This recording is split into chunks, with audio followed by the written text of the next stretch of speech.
Wait, let me get, okay, hold on.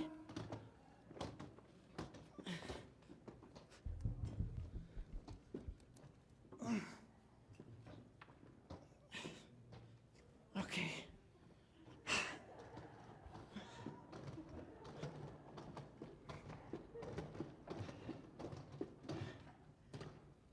Good morning.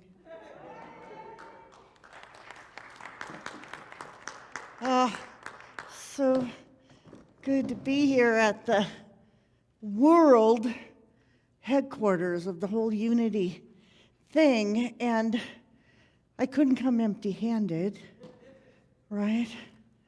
I think this is everything.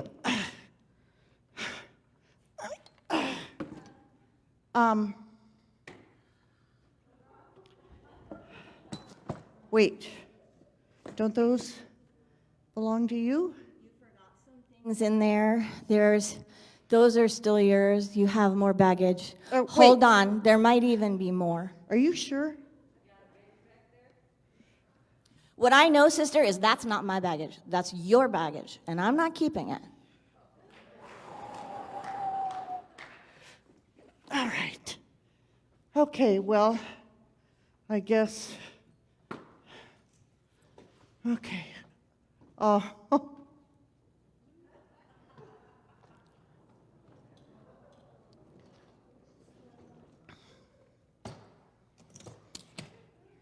right, this is enough. Yes?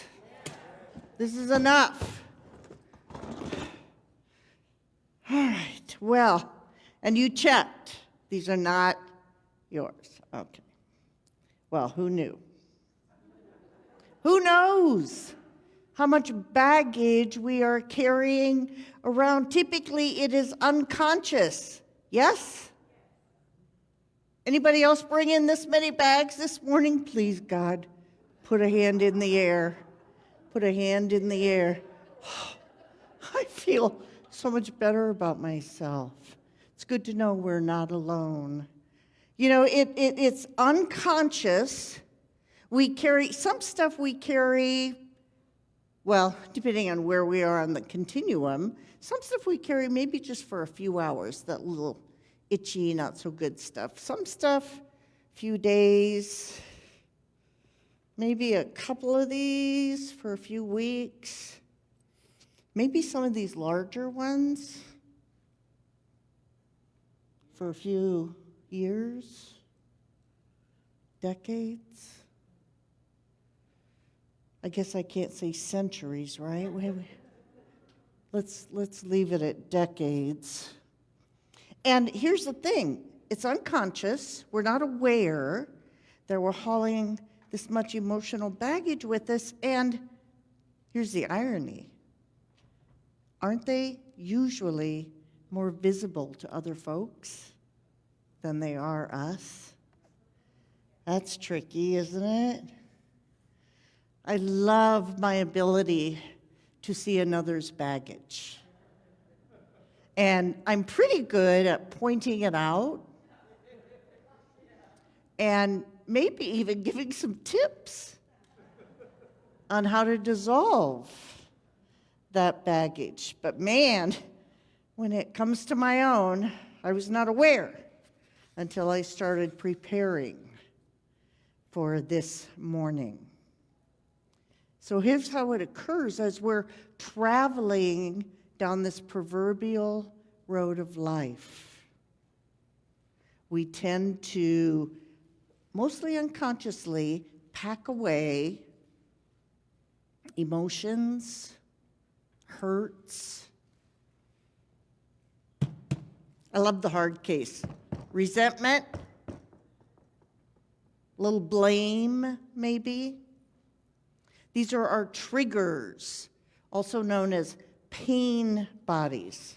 So here's what I need to know. I do not want to do this on my own this morning. This is a very courageous and revealing conscious conversation we'll have here this morning. Is anyone else willing to just peek inside your bags?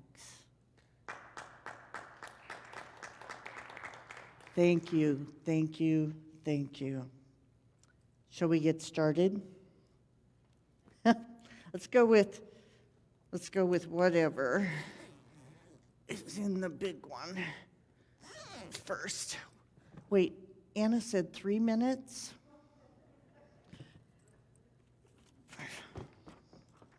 Anybody see this? Can I hear a shout out? Alcoholism. I don't know if I'm the only one that grew up in an alcoholic environment, maybe. So that's big, right? It shapes in a big, big way. It shapes who we are. It shapes how we develop our coping mechanisms in life. In my home, there was rage, which of course brought out in me fear, a whole heck of a lot of dysfunction. Oh, a little anger, and then I got to see the passive aggressive. Oh, in fact, I got to see, listen to me, like it was happening out there. I got to experience passive aggressive. So if we're taking a look at alcoholism, let's just take a little quick inventory on what emotions we might, that's a big bag. 66 years.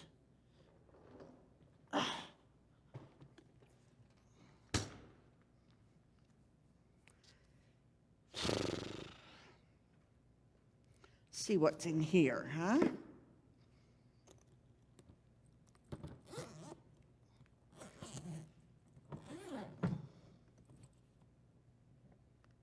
I was going to say, nothing. Wouldn't that be delightful? Okay. Oh, got a few things in here. Oh. Well, this follows something else, though.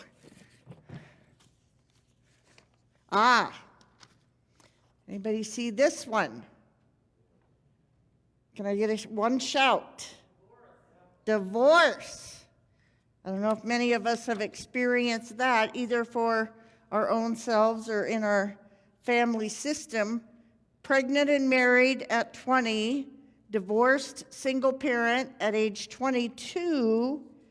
I like to say I was married for 15 minutes, but it was 2 years. And out of that, of course, the guilt of not being able to really make it work. Living, here's our other one, living just above poverty level. Very common for single parents.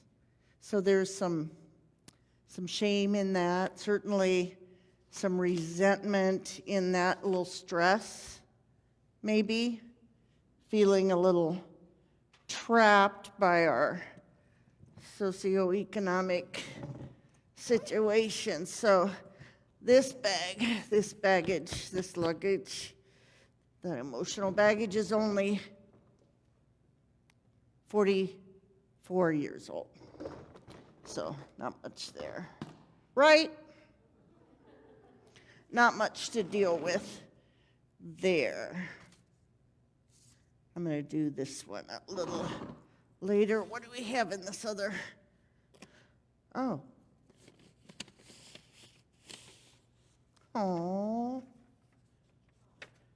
I was ostracized.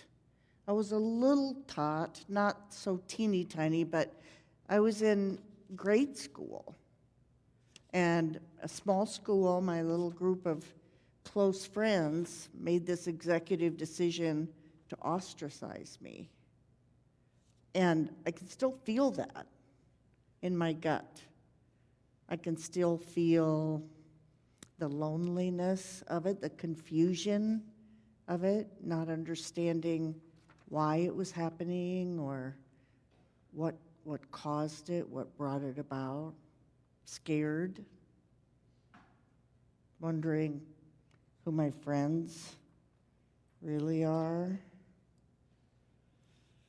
So, yeah, that one's, let's see, how old would that be? About 50 some years. What else? Isn't this a good time? Doesn't it feel a little bit of relief taking a look? Especially since you're looking at mine. So much easier than looking at our own. Oh, this one I love. Get a life. Get a life. I tell you what, I was the last of 5. I think both parents were over parenting by then, so I figured out how to do that by myself. I don't recall any conversations around, you got a future. We got to look at your future. You're going to be an adult. You're going to grow up. You're going to go to college. You're going to get a life. What kind of parent forgets to have that conversation with their kid? Mine. Yeah. I wrote a terrific poem about it when I was 18. I still have the poetry, and it's called Tomorrow is Behind Me. Get a life. Would have been handy to have a little guidance, little tips on life, little future forecasting. So here I am, 66. I was 50 when I graduated from ministerial school. It took me 48 years to go, oh, I'm here to be a minister. Maybe we could have sped that up a little, maybe not. I might not have been ready at 30, like Reverend Erin was. She might have had that get a life chat with her folks. I'm not sure. Actually, I am sure. All right. So we're getting down here, right? We're getting down to the easy stuff.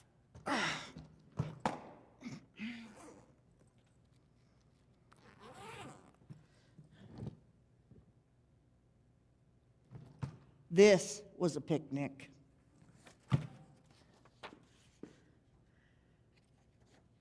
Blended family. Now, I don't know if any of us have been a part of a blended family, have been a parent or a step-parent in a blended family. Was it a picnic for y'all? Was it all just a bowl of cherries and so much fun?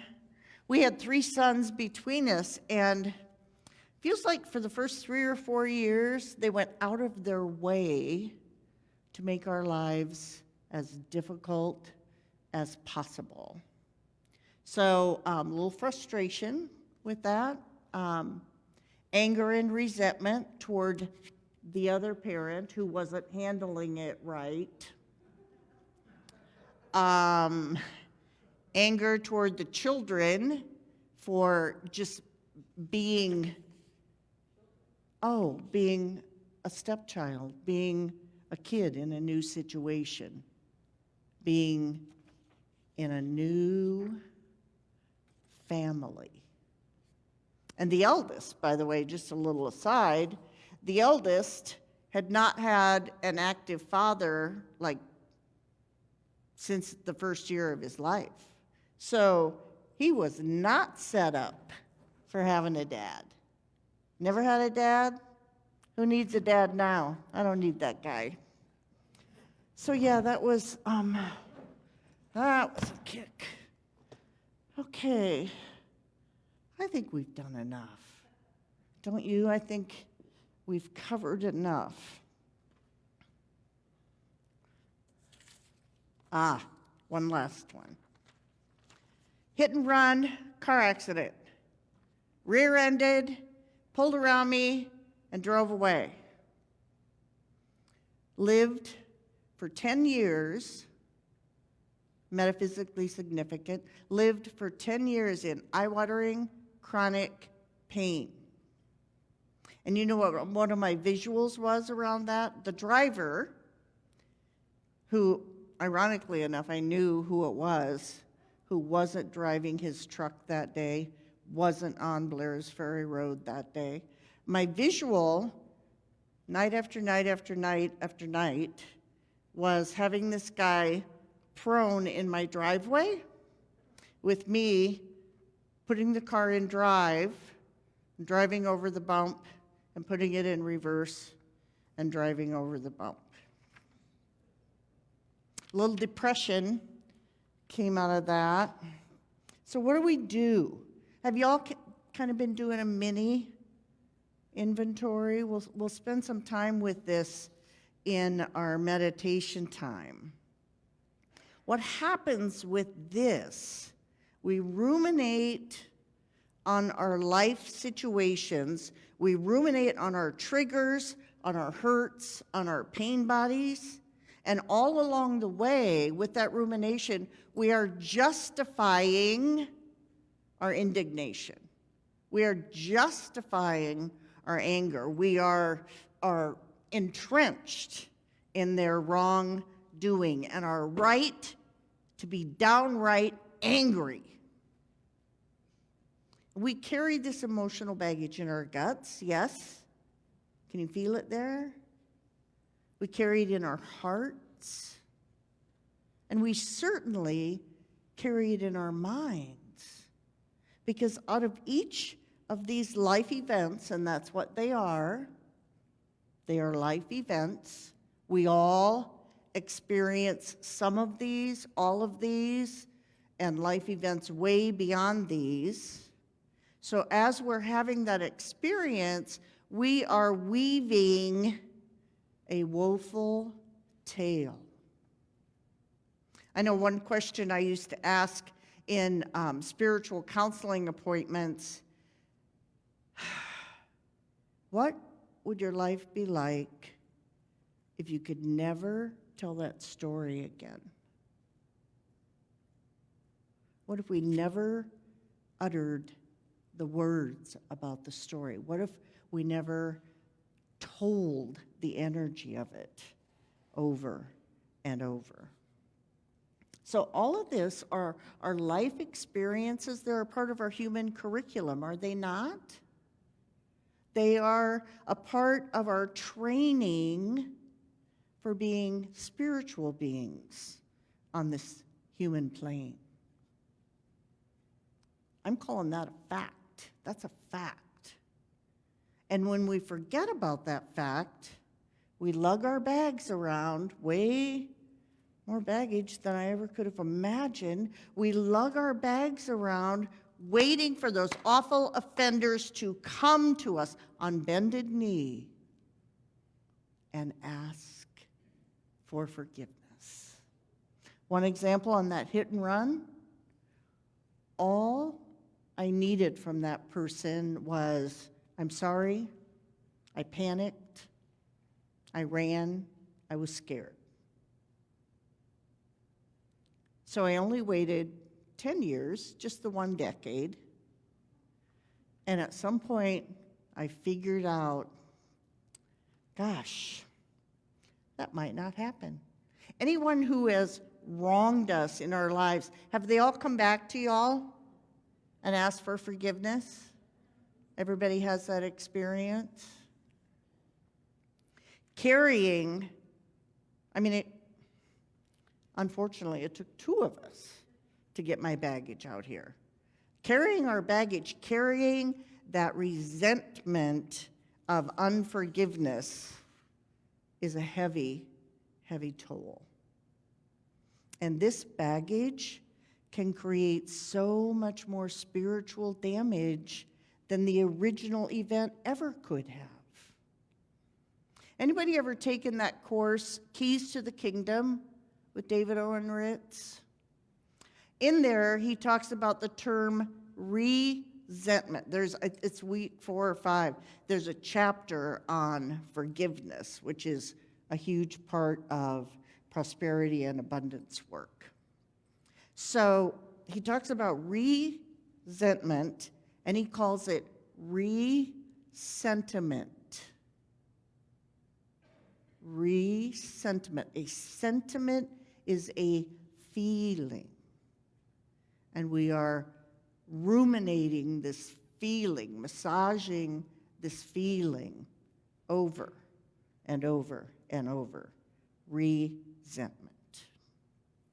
So if we continue down the path of not being willing to forgive, whether or not anyone has asked for it, because if we're not willing to forgive, we are paying the cost of attachment. Yes? That cost may look like mental mania, crazy mixed up messages. It may look like physical manifestation of illness.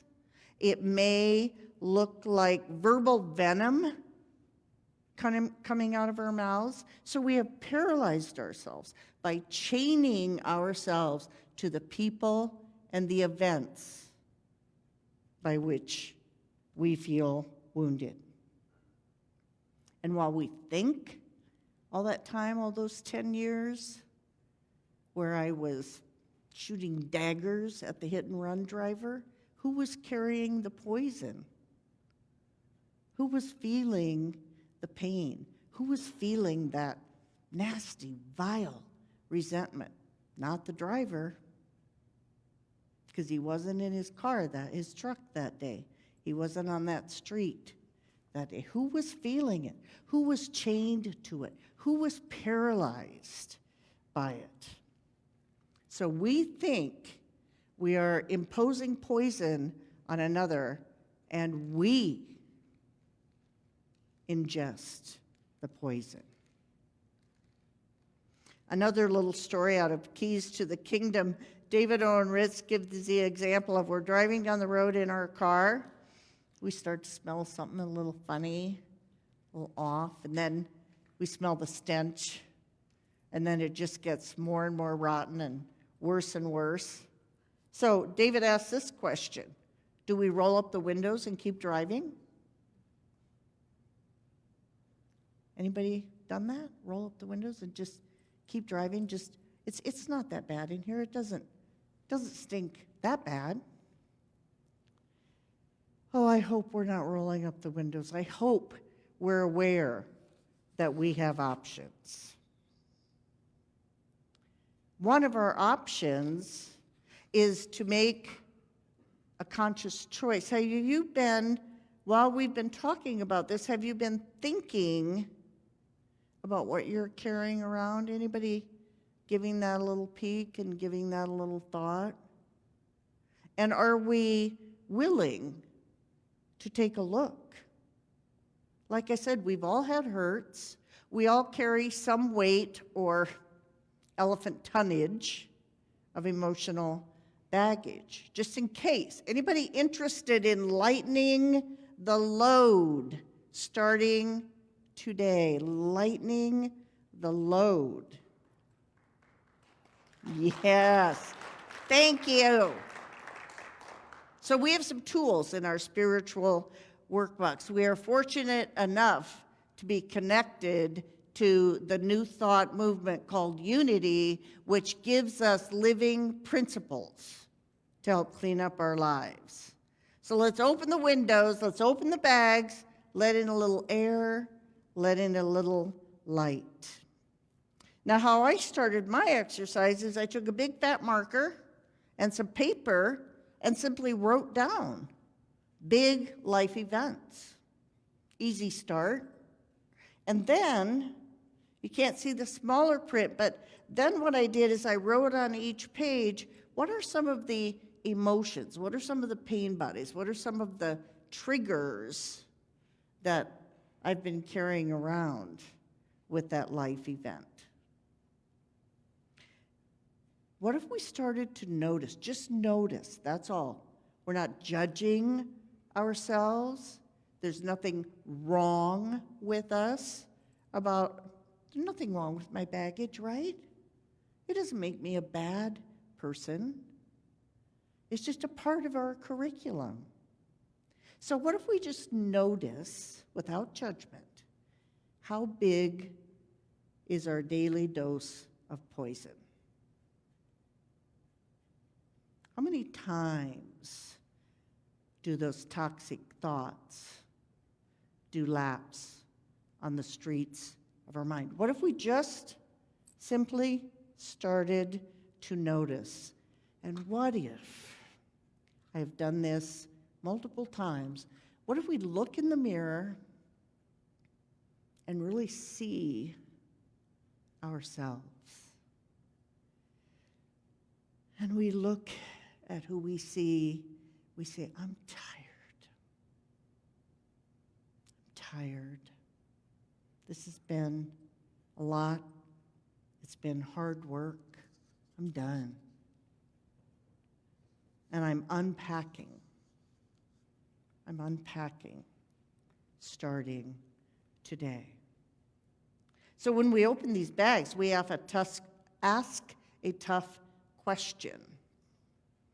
What has been the payoff to holding on to chronic pain and depression and my fury? We ask some questions. How has this benefited me in some way, on some level? Sometimes it takes us a while to get to that little nugget. And of course, to really lighten the load, our first action, maybe first, top priority action would be forgiveness, yes? Who among us feels like forgiving ourselves is often our toughest work? That's some tough stuff. Can be done, not impossible. Part of forgiveness, there's all kinds of good definitions of forgiveness. Here's my two favorites. When I forgive, I give up my right to be a victim. A God-given right. I'm just walking away from that, giving that up. Another definition of forgiveness that I love is giving up my right to have had a perfect past. Because I want to be like you all. I want to have your perfect past, Linda. That would have been so much easier than this mess. So we give up our right, Keith.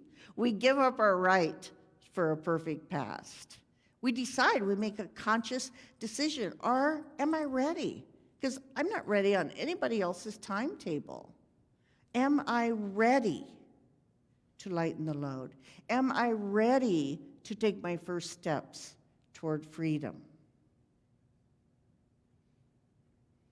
Please know this. Tuck this away if you are willing to begin to embark on this work. Please tuck this away.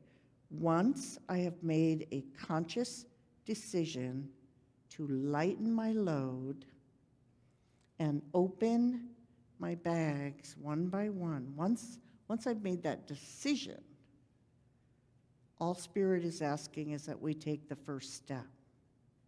And with that first step, I guarantee you, we are more than halfway home. Because we have opened that gate to spiritual freedom. And in this work, we acknowledge our own frailty, certainly, our own human condition, human nature, and can we acknowledge that about others in our lives, others who were a part of these life experiences? Can we acknowledge their humanity and their frailty? So one thing we could do is take out the marker and the paper. First, get the event down, then add your emotions and triggers to that. Has anybody ever done the practice where you, this was Myrtle Fillmore, by the way, as a Unity co-founder. Has anyone ever had the practice where you sit across from an empty chair, and in that chair are my parents, who forgot to mention Get a Life, is my hit and run driver, is the absent father to my son, so we sit across from an empty chair and we dialogue. We get real vulnerable and very, very truthful. Sharing, oops, I tripped over one of my bags. Sharing our emotions, sharing our feelings, our deep feelings. Has anyone had the experience that when you embark on forgiveness, is it instantaneous for you? One and done? I'm seeing some no's. Any yeses on that? One and done. Oh, good, we've got a yes. Sometimes, again, depending on where we are in the spiritual continuum, our forgiveness work can be a bit instantaneous because we recognize it. We recognize the event, the trigger. We recognize the work. Other times, especially stuff, maybe our 66-year-old bags or 46-year-old bags or 30-year-old bags, that takes a little peeling the layers. And we find different levels of forgiveness. Carrying this baggage, unconscious choice. Opening the bags, getting some light on our baggage, looking at events, looking at emotions, very conscious choice. Yes? And my experience in this work, and I have been at it for a while, regardless of appearances, my experience in doing this work is, for me, it simply cannot be done until I have invited in the activity of spirit. I haven't done it on my own. I don't know how to do it on my own. Inviting in the activity of spirit, and you know the beauty of that? We don't have to know the how. I remember my third unity minister up in Cedar Rapids when we were having all these spiritual work discussions, and my response would often be, yeah, but how? And finally one day she snapped and said, how ain't none of your business? So we don't have to know the how. Let's make the invite. The activity of spirit moving in me. Let's maybe allow ourselves, tripped over another bag, that's so hilarious. Allow ourselves some stillness, some gentle, compassionate, heart-opening energy. And what if we brought with us into our contemplation time, what if we just reassure ourselves, I don't have to know how. How ain't none of my business. Simply willing to come to my heart space, the very core of me, the infinite dwelling in which I have my being. And I whisper my prayer. Have your way in me, oh God.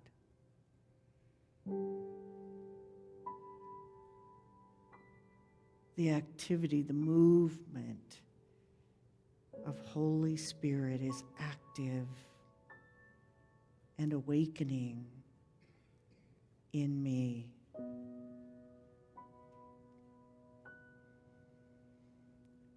We inhale some deep and complete breath. I know I am breathing in. I know I am breathing out. 3 complete breaths.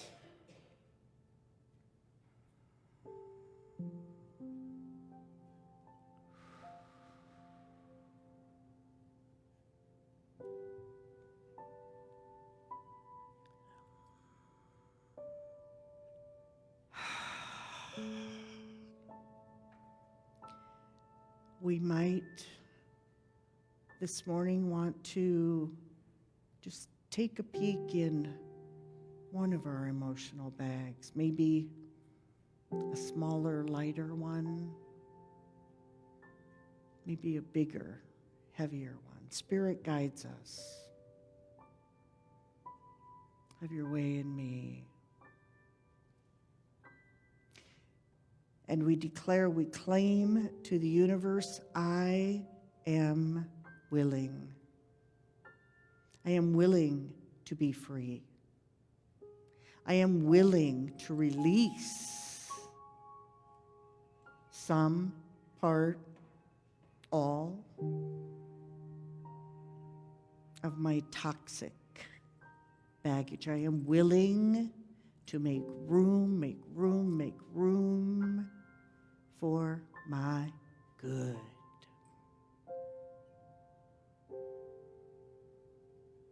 And as we move into the silence this morning, I can feel, I can hear the baggage being unzipped. I can see the bag gently laid open. And I see her soft, full of grace, compassionate gaze as we pick up that life event and hold it to our heart.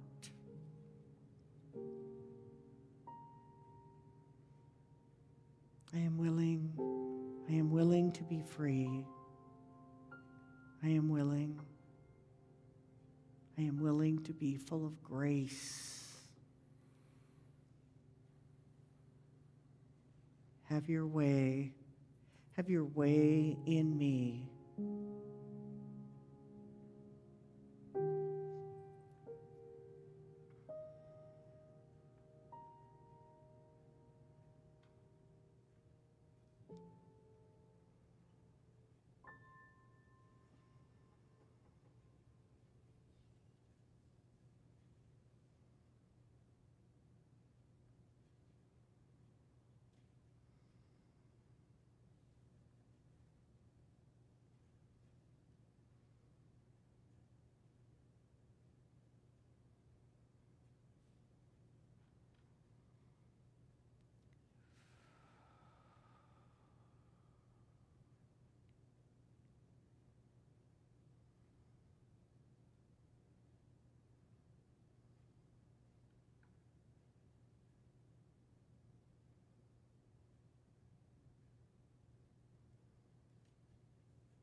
I choose freedom. I choose to forgive.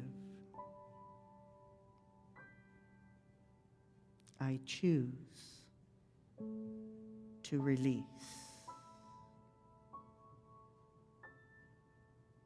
And so it is. And so we let it be.